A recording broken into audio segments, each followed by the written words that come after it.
14,000 foot ऊंचे हिमद्वार रोहतांग के उस पार स्थित हिमाचल प्रदेश की विस्मय भूमि लाहुल।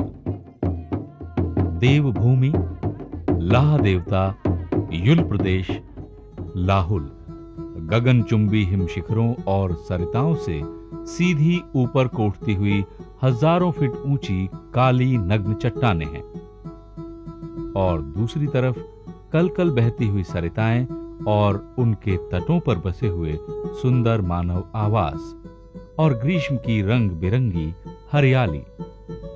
प्रकृति तथा मानवीय पक्षों के अनुसंधाताओं के अलावा यहाँ के धार्मिक केंद्र गोम्पा। चारों तरफ ऊंचे ऊंचे पर्वत शिखरों से घिरे हुए लाहुल को बाह्य जगत के साथ जोड़ने का एकमात्र दक्षिणी मार्ग रोहतांग हिमद्वार ही है। भौगोलिक दृष्टि से हिमाचल प्रदेश के लाहुल स्थित जिले का ये उपमंडल भारत के उत्तर पश्चिम में तिब्बत सीमा के नजदीक पश्चिमी हिमालय की दक्षिणी ढलान पर उत्तरी अक्षांश 32.81 डिग्री और 32.59 डिग्री एवं पूर्वी दिशा देशांतर 76.48 डिग्री तथा 77.47 डिग्री के बीच स्थित है।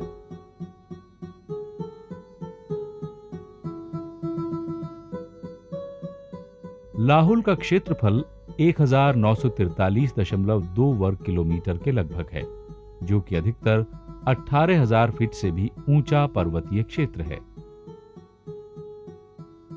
1991 की जनगणना के अनुसार लाहुल जनजाति की जनसंख्या 2,728 थी, जिसमें पुरुष 1,474 और महिलाएं 1,254 परिगणित की गईं और इनकी आबादी का घनत्व लगभग 2 वर्ग किलोमीटर आंका गया। भारतीय भाषाओं में लाहुल या लौहल को तिब्बती में गर्जा तथा पटनी बोली में स्वांगला कहा जाता है।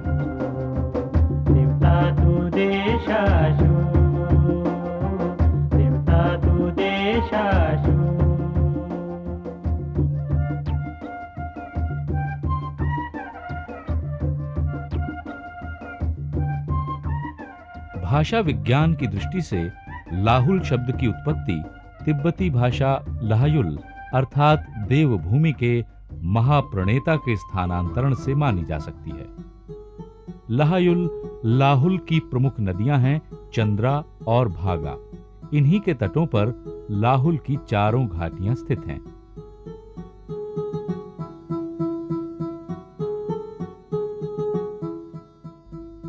सातवीं शताब्दी के मध्य में कुल्लू के लोग लाहुल के नाम से परिचित थे। ह्वेनसांग 635 ईस्वी में कुल्लू पहुंचा और उसने कुल्लू के उत्तर पूर्व में लाहुल प्रदेश के होने का उल्लेख किया। 16वीं शताब्दी में लाहुल लगभग 8 दशक तक यानी 1500 से 1580 तक स्वतंत्र रहा। 17वीं शताब्दी में इस पर कुल्लू के शासक बुद्ध सिंह का अधिकार हो गया। 1960 में इसके साथ स्पीति को मिलाकर एक स्वतंत्र जिला बना दिया गया। वर्तमान काल में लाहुल में आर्य तथा मंगोल 2 प्रजातियों के लोग रहते हैं।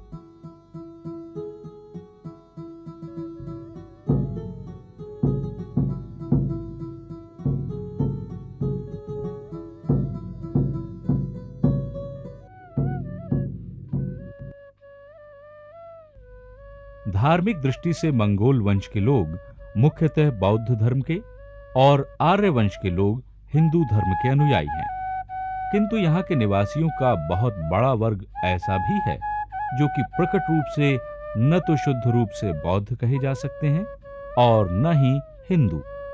भवन संरचना का रूप सारे लाहुल में लगभग एक जैसा ही है, यद्यपि आधुनिकता के प्रभाव के अंतर्गत कुछ आधुनिक ढंग के भवन भी बनने लगे हैं। यहाँ के सभी घर लगभग 3 मंजिले होते हैं। ये आकार में चतुष्कोण होते हैं और ऊपर से छतें सपाट होती हैं। इन क्षेत्रों में न्यूनतम वर्षा होने के कारण अन्य पहाड़ी स्थानों पर बने घरों की तरह इनकी छतों को न तो ढलानदार बनाने की आवश्यकता होती है और न ही छत के लिए स्लेटों की।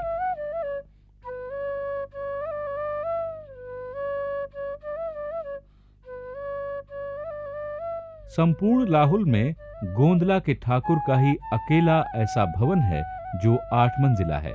इसमें अनेक कक्ष हैं, कुछ इतने बड़े हैं जिनमें 100 व्यक्ति सरलता पूर्वक रह सकते हैं।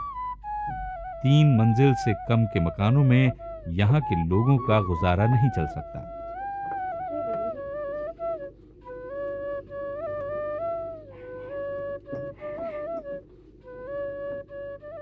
सबसे निचली मंजिल पशुओं को बांधने, उनके लिए चारा इकट्ठा करने तथा लकड़ी इत्यादि अन्य सामान रखने के लिए होती है।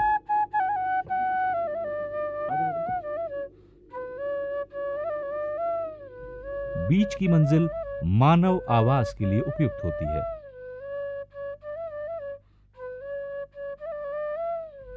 घरों के कोने पर शुष्क शौचालय की व्यवस्था होने के कारण इनके घरों के आसपास और गली कूचों में गंदगी का नामो निशान नहीं पाया जाता।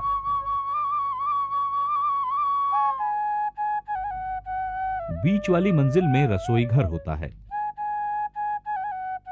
सबसे ऊपर वाली मंजिल मेहमानों के लिए और अपने लिए इस्तेमाल की जाती है।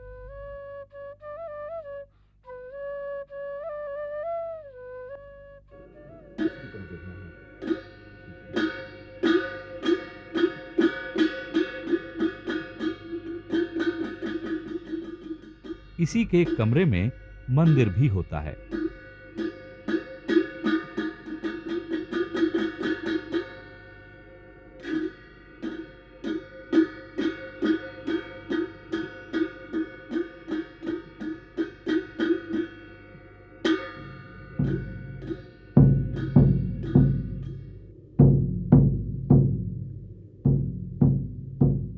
घर एक दूसरे से सटे होते हैं।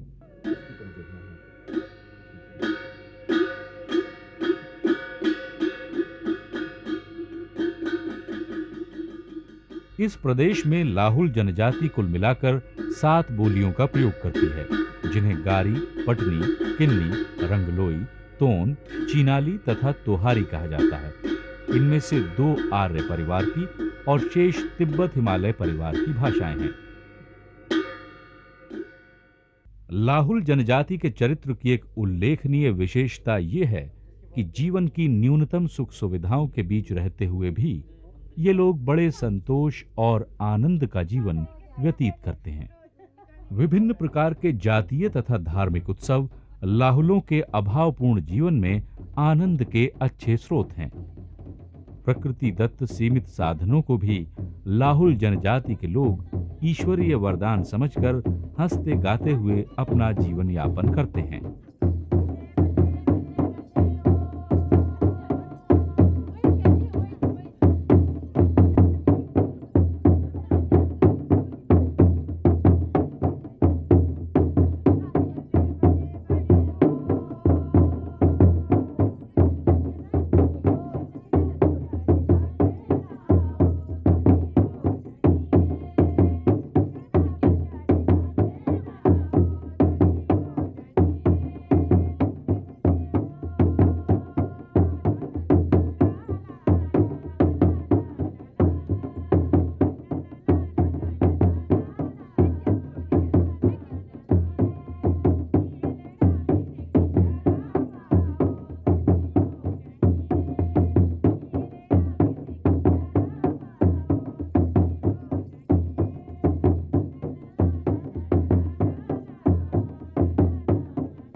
लाहुल में प्रमुख वृक्ष हैं शुरवुट यानी कि देवदारू, शेन, सेनबुट यानी कि बेली, सुपेत, पक्षुबुट यानी कि सफेदा पॉपुलर। लाहुलों में देवदारू तथा बेली का महत्वपूर्ण स्थान है। देवदारू प्रत्येक शुभ कार्य में अपनी पत्तियों की धूप के अलावा प्रकाश, ईंधन एवं इमारती लकड़ी के लिए भी उपयोग किया जाता है। लाहुलों में बेली को यहां का कल्प वृक्ष कहा जा सकता है। लाहुल में यहां की विशिष्ट भौगोलिक स्थिति के कारण वन्य पशुओं की बहुत सीमित किस्में पाई जाती हैं।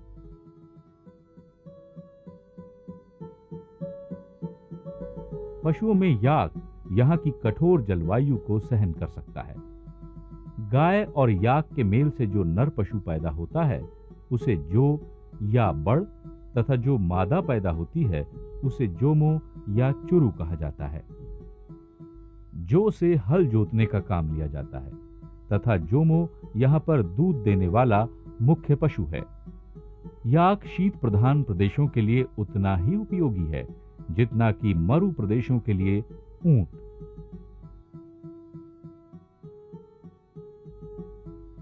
लाहुलों में नमकीन चाय बनाने का पात्र जिसे दोंगमो कहा जाता है मूलतः बांस का होता है। इसे लगभग 5 इंच के घेरे वाले बांस से बनाया जाता है। इसकी लंबाई 2 फीट की होती है। तांबे की चायदानी भी एक विशेष प्रकार की होती है। इसके तले के चारों ओर उसे गर्म रखने के लिए जलते हुए अंगारे रखने का स्थान बना होता है।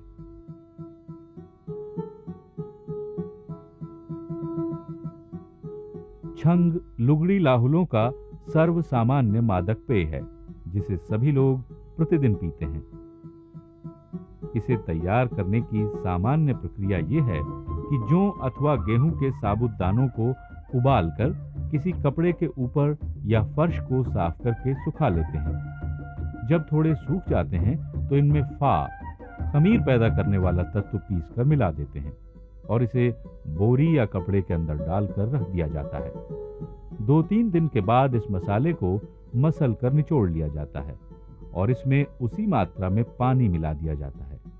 यही वो मादक पेय है जो लाहुल के निवासियों का प्रिय पेय है। इस पेय छंग का विवाह शादियों में खूब उपयोग किया जाता है। लाहुली समाज में विवाह के क्षेत्र में भिन्न भिन्न प्रथाओं की सत्ता पाई जाती है।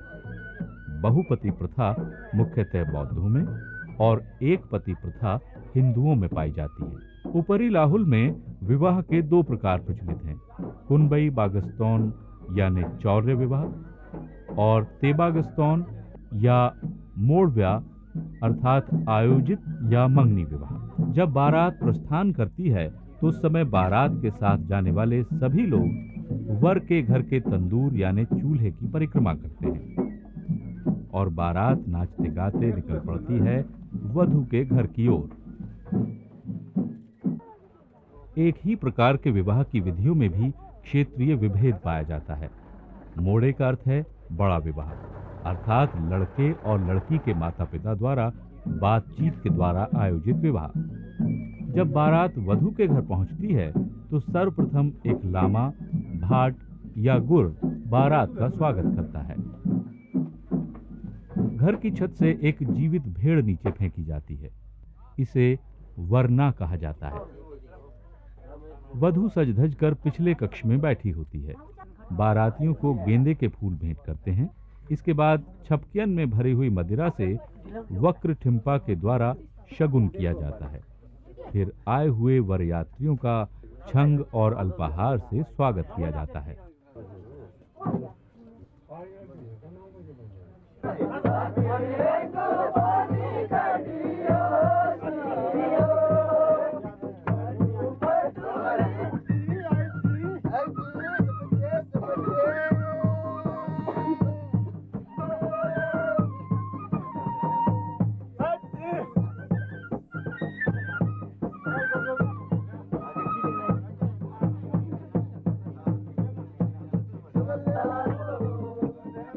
वर वधू के गले में एक अलंकार पहनाता है।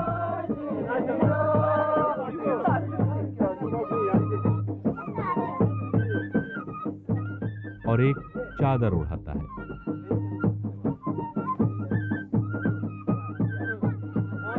सरदार वक्त ठिम्पा और दूल्हा घर के चूल्हे की 3 बार परिक्रमा करते हैं।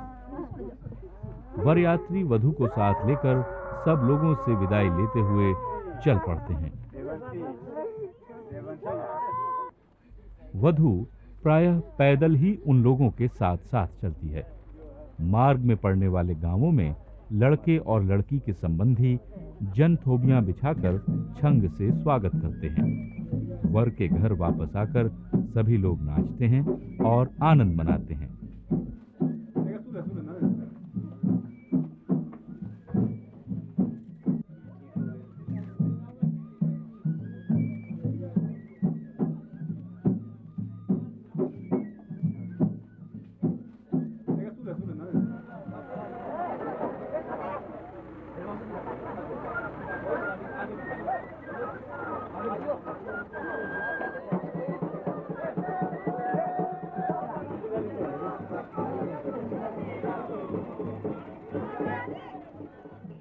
सभी लोग नाचते हैं और आनंद मनाते हैं।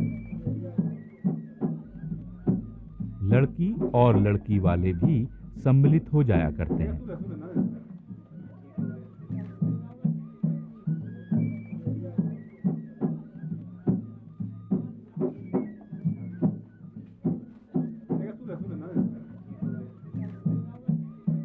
लाहुल के नगरों और कस्बों की विरलता और औद्योगिकरण की सुविधाओं के अभाव के कारण यहाँ की व्यवस्था का मुख्य आधार है कृषि एवं पशुपालन।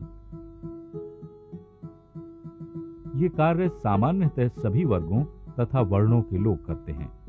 कृषि ही यहाँ के लोगों की आजीविका का प्रमुख साधन है, लेकिन अत्यंत विकट पहाड़ी क्षेत्र होने के कारण इसके कुल क्षेत्रफल का 1/4 हिस्सा भी कृषि योग्य नहीं है। पूरे जिले की 5.19 हेक्टेयर भूमि में से केवल 2.51 हेक्टेयर भूमि में ही कृषि की जाती है। 1950-51 के बंदोबस्त के समय पूरे जिले में 5,831 एकड़ भूमि को ही कृषि योग्य करार दिया गया है। इसमें 3,457 एकड़ लाहुल में दिखाई गई है। आलू की फसल 5-6 महीने में तैयार हो जाती है, लेकिन कुट की फसल को 3 वर्ष लगते हैं। इनके पौधे उगाए जाते हैं, जिनकी जड़ें औषधियां बनाने के काम आती हैं। ये काफी महंगा बिकता है। इसे उगाने में काफी परिश्रम और प्रतीक्षा करनी पड़ती है। लाहुल का आलू भारत में सर्वश्रेष्ठ प्रकार का माना जाता है। लोग ज्यादातर आलू उगाते हैं, जिससे अच्छी आय हो जाती है। इसके अलावा एक और नकदी फसल भी यहाँ पैदा की जाती है। यहाँ भांग की जाति का एक बेलदार पौधा होता है, जिसमें शंक्वाकार फूल लगते हैं, जिन्हें सुखाकर बियर तथा मदिरा के उत्तेजन के लिए काम में लाया जा सकता है। इसे अंग्रेजी में हॉप्स कहा जाता है। जन कल्याण के लिए सरकार द्वारा चलाई जा रही अनेक योजनाओं के फलस्वरूप आज इन क्षेत्रों की आर्थिक व्यवस्था का रूप ही बदल गया है। पिछले कुछ दशकों में ही यहाँ के निवासियों की आर्थिक स्थिति और जीवन पद्धति में इतना परिवर्तन हुआ है, जितना इससे पहले कई शताब्दियों में भी नहीं आया होगा।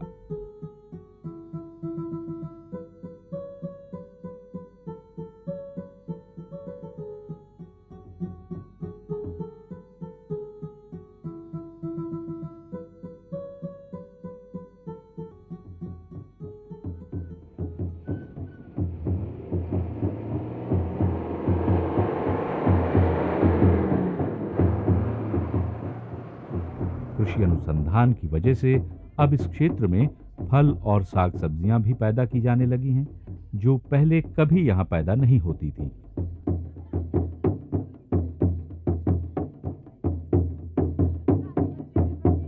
सेब के बागीचे भी यहां दिखाई देते हैं।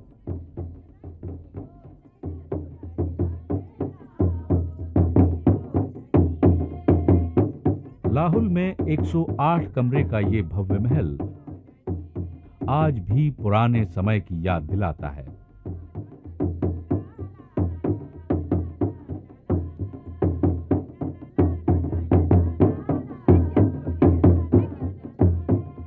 बाहर से साधारण दिखने वाला ये महल अंदर से उतना ही भव्य और विशाल है।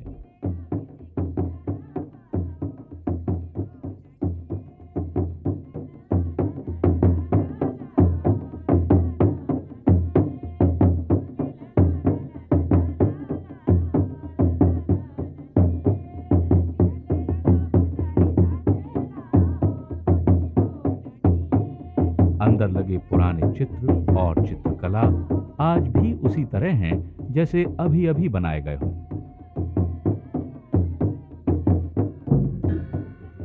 इसके अंदर का मंदिर तो यहाँ के लोगों का मुख्य पूजा स्थल है।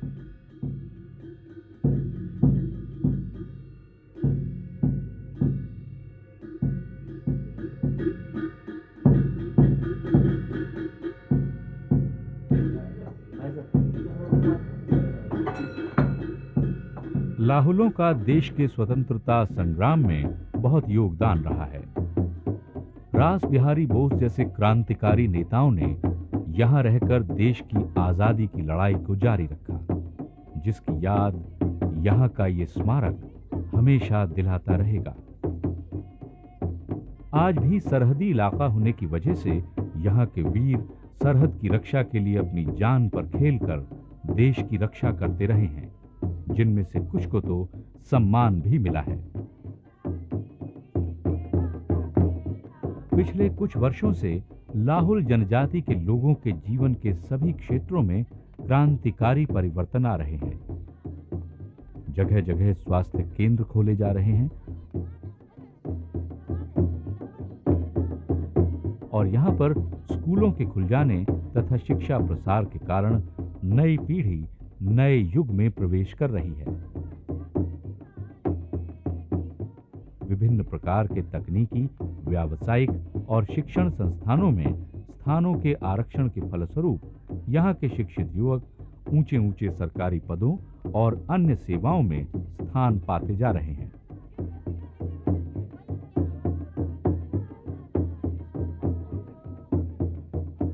धार्मिक दृष्टि से भी लाहुल त्रिलोकीनाथ और ब्रकुला देवी जैसे धार्मिक स्थानों के कारण श्रद्धालुओं को अपनी ओर आकर्षित करता है।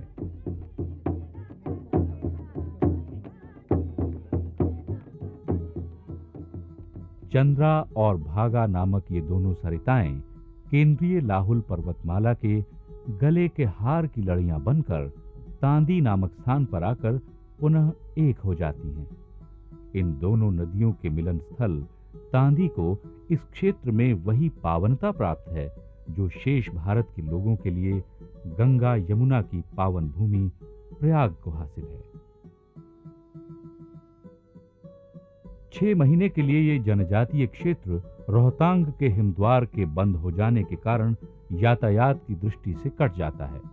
सर्दियों में यहाँ पर हवाई सेवाएं चलाई जाती हैं, लेकिन अब सोलंग नाला से सुरंग का निर्माण शुरू हो रहा है, जो लाहुल में शिशु के पास गुफा रेस्तरां पर निकलेगी। इसके बन जाने से ये मार्ग पूरे साल खुला रहेगा, जिससे लाहुल जनजातीय क्षेत्र में लाहुलों के जनजीवन का विकास तीव्र गति से होगा।